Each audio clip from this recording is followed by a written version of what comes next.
Hi everyone, for this week's video I wanted to talk about some very basic wingman tactics that are useful, easy to perform, and can be done with a new wingman pairing, meaning you don't need to have a huge history with someone in order for these to go smoothly. My hope is that if you are starting fresh in multiplayer and aren't used to flying with people on comm, that you can add these to your tool belt to get yourself out of a pickle. If this is your first time here, this channel focuses on multiplayer sim gameplay, so if you're into that, please subscribe. Now, flying with a regular group of people is probably the #1 tip I would give to anyone starting out in multiplayer air sims.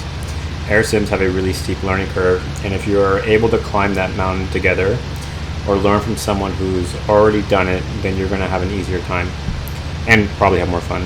Along with that, being able to fly with someone regularly allows for more ways to stay safe, and that is really what we'll be focusing on this video. We're going to be taking a little bit of theory, but spending most of the time on applying that in a real-world setting. We will also be talking about some of the ways to recognize some of these maneuvers and tactics and how to counter them, so you are aware if you're getting roped into one. The first one we will talk about is the dragon bag, and we will have a few examples of it. The name basically spells it out. You drag people, then you bag them. Now, coming from World War II Online, a dragon bag really implied a more formal setup, but in IL-2 and for this video, we're going to be really talking about just kind of dragging in general. I want to roll back the clock and talk about World War II Online to show you what it looked like there and how we will do it in IL-2. Typically what it looked like in World War II Online is if you had an AO that the enemy was flying over, fighter bombers and fighters would come in at altitude. Fighters would set up and hold on the friendly side of the city while fighter bombers would cross into enemy territory, and they would then dive into target, drop their eggs, and then egress into friendly territory. If anyone chased them, and they always were chased, the friendly fighters would dive in. The idea is that the fighter bombers had enough time with the energy they picked up from their dive to not be immediately ran down by the enemy. So that's the drag, and then the bagging happens when the friendlies dive in and clear them. Now in IL-2, it doesn't necessarily always work this way, and the reason for that is I don't think the community is just really used to it, and it's just more like one-off drags, which is fine. That's, it's just different. And the other thing that I don't think gets mentioned a lot is the visibility in this game, and not having comms makes it much harder to see people, so you're very reliant on flares and lights, and unless you're on comms with people, you don't really know who's flipping their lights and who's not. We know how a dragon bag is supposed to work on paper, but as I mentioned, this doesn't really materialize the same way in IL-2 multiplayer. They are never really set up purposely, and what we end up seeing most of the time is that just a wingman gets ran up on and has to drag for a friend in order to be saved. Here's an example of that, and you'll see that this is not a very ideal situation, but there are some key things to pick up from this. I will flash some text to drive the important points home. You going north? Yep. Yeah, I'm behind you. Alright. Just turn with them. It's an LA5, just turn with them. I think it's a yak. Oh, there's two of them. Shit. I'm on the second one. Okay, it's 2-on-2 right now, so I'll climb him or do whatever you gotta do, but I'm here. Yeah, I'm still dragging him. I know, but I'm slower than you. You guys dove down. I'm losing all of you, so it's gonna be 2v1 soon. Where's our airfield? We just have to fly over the You're north of it. I'm north of it? Oh shit, I see it in my mind. You guys are totally leaving me in the dust now. Okay, I'm turning around. Back to the airfield. He's probably... yeah, he's cutting my turn. I'm cutting both their turns. Your best bet's probably to climb. Yeah, I'm climbing a bit.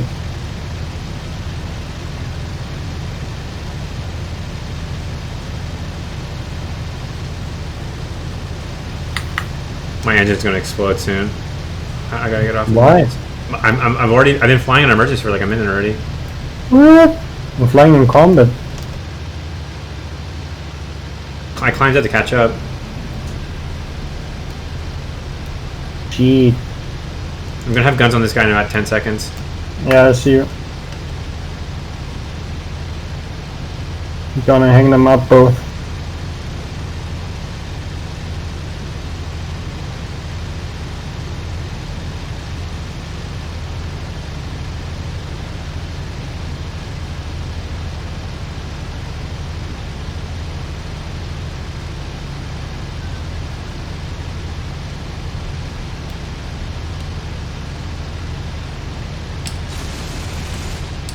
Nice, good hit. Muting in-game audio to just discuss. This is a very messy example in comparison to the ideal scenario that I drew earlier. The reason for that is just the way how IL-2 multiplayer is. The energy states of the dragger and the bagger aren't always super ideal, and as someone who is bagging, you need to be able to direct traffic to get into a firing position.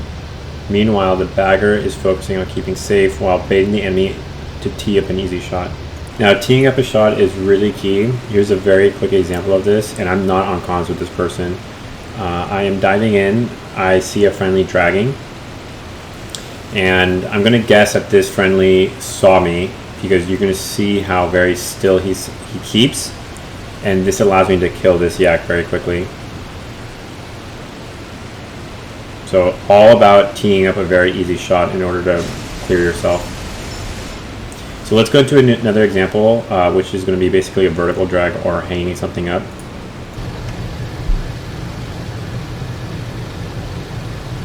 Yep, it's the same guy I was talking about.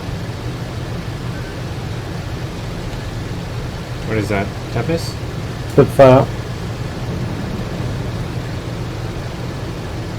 I'm hanging him up. Yeah, I'm diving in. Probably Mark 14. Sure. Yeah. Pull him up, I'm coming.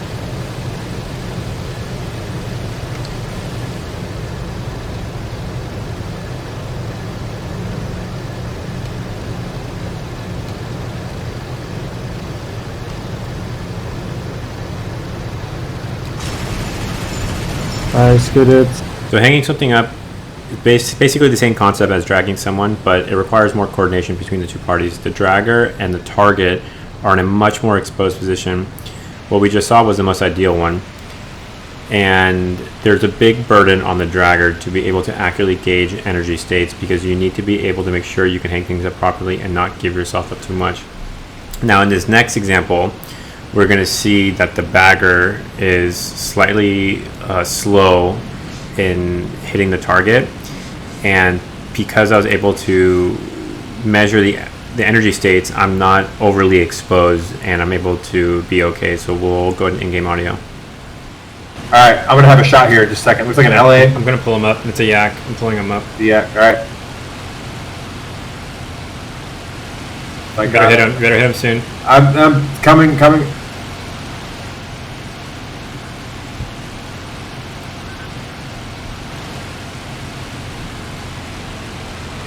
Climb. Alright, here we go.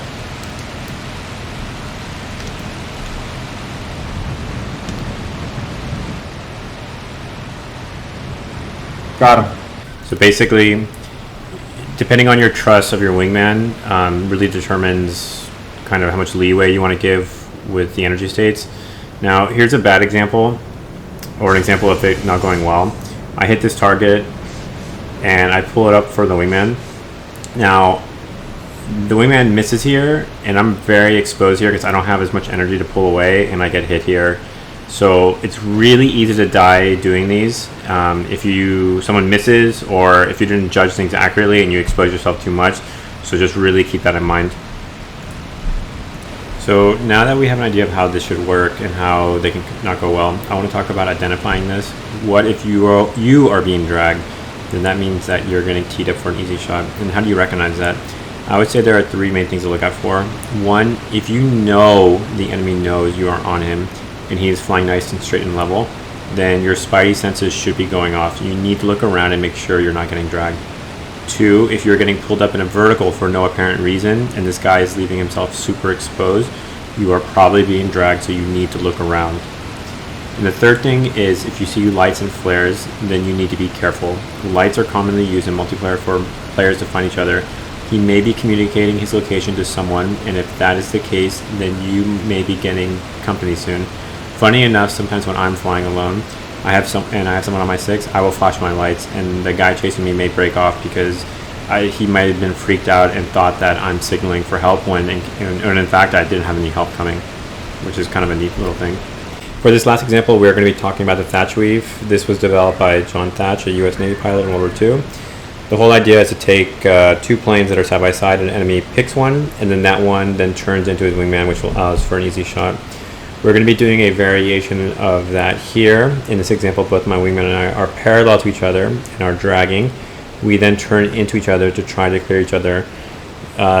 One thing to note here is we didn't really plan this out too much as we did it because we have a history together, so we kind of knew what we were doing. But this is something that's pretty neat and really hard to recognize if you're getting baited into this. Okay, that's what I'm saying. But we keep running, but we have a fighting egress. If they latch after you, if they latch onto you, then I'll kill them. I'm having a hard time Vice seeing these versa. guys. Okay, well I got one right below me, and the other one's climbing after you. Okay, I see. I'm going to turn into yours, okay? Yes. So I'm turning right into yours. Okay, I'm turning left to yours. This is some high-level tactical shit right now. Tactical. Yeah. I hit him, but not very well. He's coming after Oh, me. I got mine too. Oh shit. He's on you, careful. Oh, what the fuck, Enigma? That wasn't part of the bargain. You're supposed to kill that one. Just dive, I'm coming. My engine's fucked up now. Bring him left if you can. God. I've got to 10 seconds. He's over the top on your left side. So that was nearly perfect. I didn't land great hits, but my wingman was able to knock one out, and it turned a 2v2 where we were both on the defensive into a 2v1 where the Spitfire is now in trouble. I really don't see a lot of people doing this on IL-2, and this was something that was more commonly used in World War II Online, so I think this may be a good one for people to add into their tool belt. Lastly, it is really hard to recognize that you're getting baited into this, so be on the lookout. I may do another iteration of this video in the future where I add more things in, or maybe some other concepts, but I just wanted to get the basics out there. If you found this video helpful, please consider subscribing, and I hope you have a good one. Thank you.